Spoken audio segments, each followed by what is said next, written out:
Is it worse to do and fail or never do at all? I believe deep down in my heart, it's always worse to never do it all.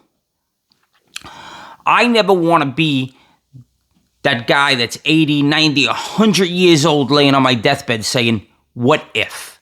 What if I decided to open that preschool? What if I would have purchased that real estate apartment building? What if I would have went to the fire department?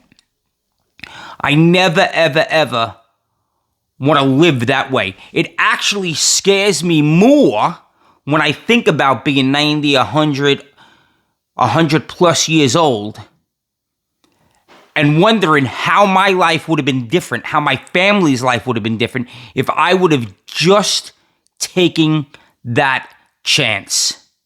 Because in the reality of it, in the moment, I really only ask myself one question, and that question is, will this result, or can this result in my family becoming homeless? That's where I draw the line.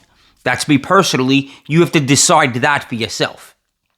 The perfect example of this is when I was deciding to open up the preschool. Before it was a preschool, it was a mommy and me center, and it was where parents, or specifically, moms could come, stay-at-home moms could come, and their children could be socialized with other children, and they themselves could get a break from always talking kid, always entertaining the kid. They got to sit down for a second, have a cup of coffee, and have an adult conversation. That was the plan. When we were sitting there and we were about to sign on the dotted line, and that dotted line was the second mortgage we took out on the house to fund the Mommy and Me Center. When we were about to do that, all that fear rushes in. And we sat and we thought about it, and we had a discussion, my wife and I, and we said, we don't want to be on our deathbed saying, what if? What if we would have done this? And that was that fear. We had a fear, and the fear of that was so much bigger than the fear of what might happen in the present moment. Right? Because let's face it, I was signing a second mortgage on my house. If the business failed, there was a very good chance that I may lose the house. And that brings me back to then we would be homeless, right? We wouldn't be homeless because I would still have other resources that I could stand upon. Maybe I would have to go out and I'd have to rent an apartment, but I wouldn't be destitute. So we decided to move forward. And when we decided to move forward, we actually found out the question of what would life look like if we could actually pull this off? Because we pulled it off. Not only did we create a Mommy and Me Center, we turned it into a preschool, and then we doubled the size of that preschool, and we're now the largest preschool in the county. That's an amazing feat. So we already answered what life would look like. But could you imagine if we didn't take that chance? Could you imagine if we didn't decide to sign on the dotted line? Then what would happen? We wouldn't have been able to help the hundreds of kids that we've helped.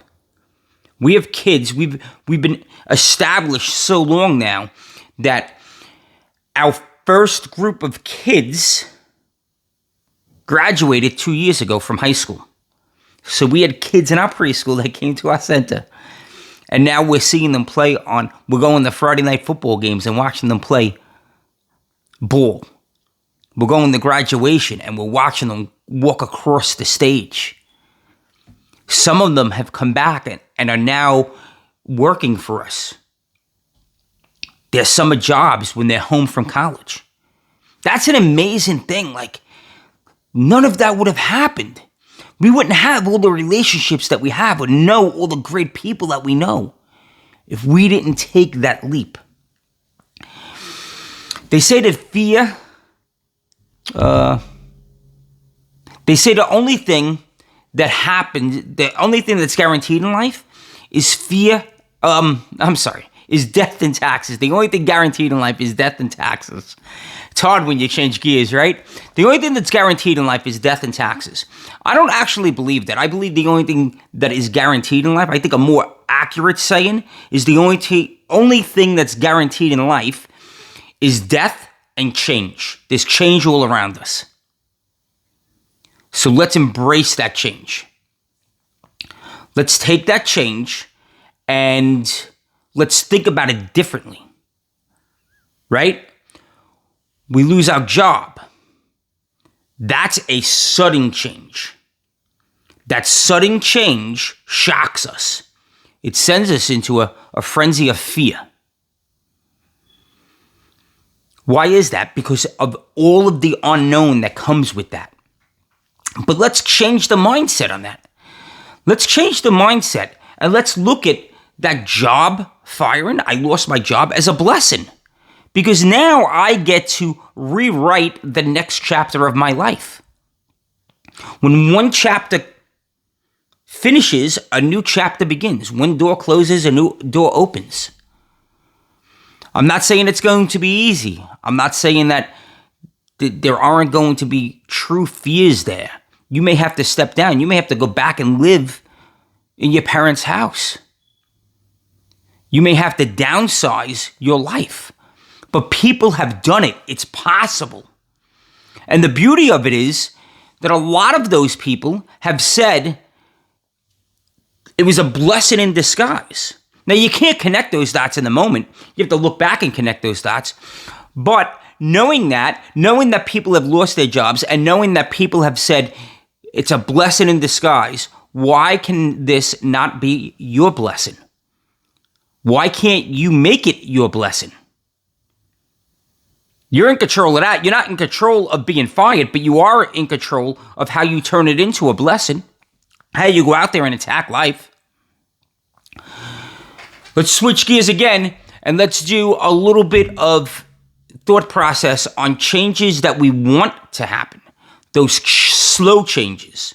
It's not a sudden change. It's a change of when I went from the police department to the fire department, let's say. This is a really good example. I went from the police department to the fire department. And when I went to the fire department, I remember thinking to myself, is this really what I want? Because now I'm going to the fire department and I'm going into the unknown. When I was in the police department, I knew how the game was played. I knew the politics. I knew what the deal was. But now I'm going to the fire department. Whole new cast of characters. Whole new game. So there was a lot of fear that jumped up at me that I wasn't even expecting. Like, I wasn't expecting the fear that I felt inside to be there when I was going to the fire department. I actually thought to myself for a second, maybe I should just stay in the police department. Bad move. I'm so grateful that I did not stay. But in the moment, with that fear flooding in, I actually thought to myself, listen, I'm on the sergeant's exam, so that's a pay raise. The lieutenant's exam's coming up. I'll be able to become a lieutenant. It's only a little bit more studying. And then I'll be in a solid position. And then I can decide if I want to go higher than that or not. And what I did was, in that moment, I thought to myself, I stopped myself. And I said, what's the benefits of me going to the fire department? I did kind of like a pro and con list. What's the benefits of me going to the fire department? And there were two huge benefits. One benefit was I knew I was going to have more family time. In the fire department, you do 24-hour tours. So I was going to be home more with the family, with the children. That was big for me. It was really big for me to be able to be a present parent as much as I possibly could. The other benefit to going to the fire department was that it wasn't the police department. I was miserable being a cop. I loved being on the street. I loved arresting people. I loved being that guy that stood on the front line between good and evil. And when I arrested somebody, it meant that I was protecting someone else. I loved that. But the politics of the job sucked. The biggest light I can shine on it is defund the police, right? In this day and age, everybody's like, defund the police. I can't deal with those politics. Are you kidding me, defund the police? Do you realize what happens when the police don't step up and stand on the front line? Look out west. Look at Seattle. Look at what happened in Minneapolis. I know that's a big trigger word for some people, and I'm not getting into what triggered that. But you don't paste a label on everyone for the actions of a few. You let that be judged on its individual merits. It's how it has to be. If you don't have the police on the front lines, if you don't have the police there protecting and serving, guys don't wake up and go to work and say, oh, I hope I get into a shooting today. That never happened. Never. In my years in PD, did we ever say, oh, I wish we get into a shooting today? We actually hoped the day would be boring, right? We didn't want any, because a boring day meant that nothing was going on and people were safe. And that's really, when we went to work, that's really what we were looking for. Never turned out that way, but that's what our hope was. That's what our intent was. So those were the two benefits of me going from the police department to the fire department. Something else is focus on what you want, not what anybody else wants. So focus on, when you're going through that change, when you're contemplating that change, focus on what you want and shut out society's noise. Shut out your family's noise, except for your immediate family, like your spouse and maybe your kids. Thank you. You're welcome. See? The kids. Focus on what you want, though, because you're going to get, I want to go do this. I want to stop being a surgeon, and I want to go out and write a book. And your family is going to be like, you want to do what? Yeah, I'm going to stop being a surgeon, and I want to go out and help people learn how to write books. Right? Like, I just picked that out of thin air. But it's what you want, so you will become successful at that. You can do that. People do it all the time. I wanted to invest in real estate. I was told I was out of my mind, that it was going to be tenants and toilets. Now, yes, there are challenges in real estate, but you learn how to deal with them.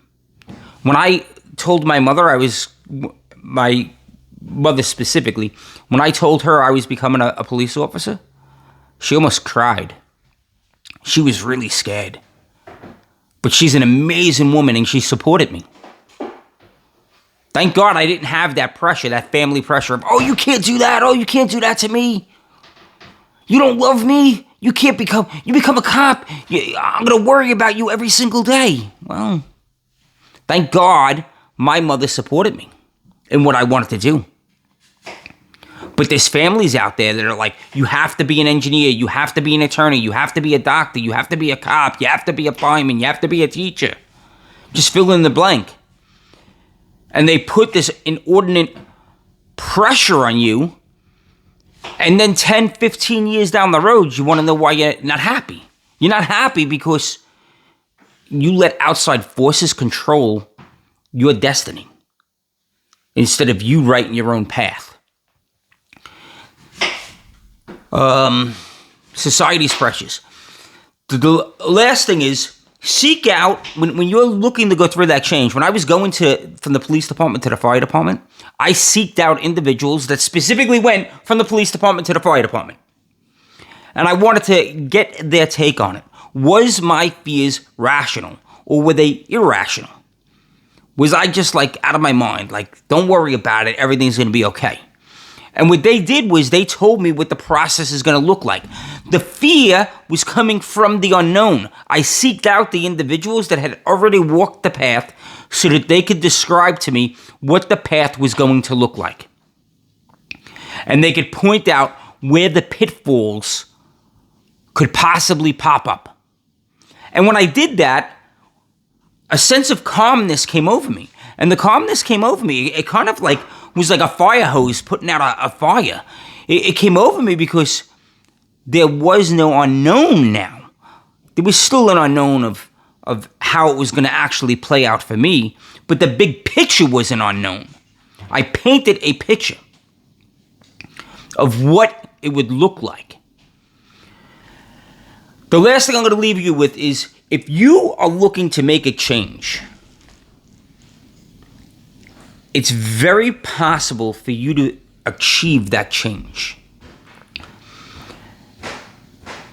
The slower you can make that change, the more organic you can make that change, the easier it will be. Every change that I made, that I went very slowly on, I thought about the individual I wanted to become. This is what I mean by slowly. I thought about the individual I wanted to become, and in becoming that individual, I knew that I had to adapt certain behaviors. So each day, I would adapt additional behaviors, and I would act in a certain manner, and I would take certain actions, and I would do certain things, and then that would slowly mold me and lead me into that new identity. Every time I did that, change was so much easier to handle and to absorb and to deal with. So that's what I suggest you do. I suggest you think about where you want to end up. It's kind of like you're on life's journey. You get to write that path. That's the beauty of life. You get to write the path that you take. You get to lay down the next brick. Think of it this way. I'm going from here. I'm in the Northeast, so I'm going from here all the way across the country to California. And every step I take, I got to lay down a brick so that I can make that next step. You get to create those bricks. You get to create the path. You get to blaze the path through the forest. Whatever analogy you want to use. A machete, blazing a path through the forest. Sometimes it's really difficult. And then you get to a point where you find a path that somebody else made, and you travel down that path. And then you go off on your own, and you start blazing your own path again, and you're back in there with the machete hacking away. Or you're physically laying tiles down, one in front of the next, so that you could step on each tile. But you get to make that choice. You get to design that change that you want to embrace. Guys, I hope this helped you. We live up here in the numerator, not down in the denominator. I want you to go out there today and be unstoppable and crush your day. I know you can. You have the ability. Just go out there and do it.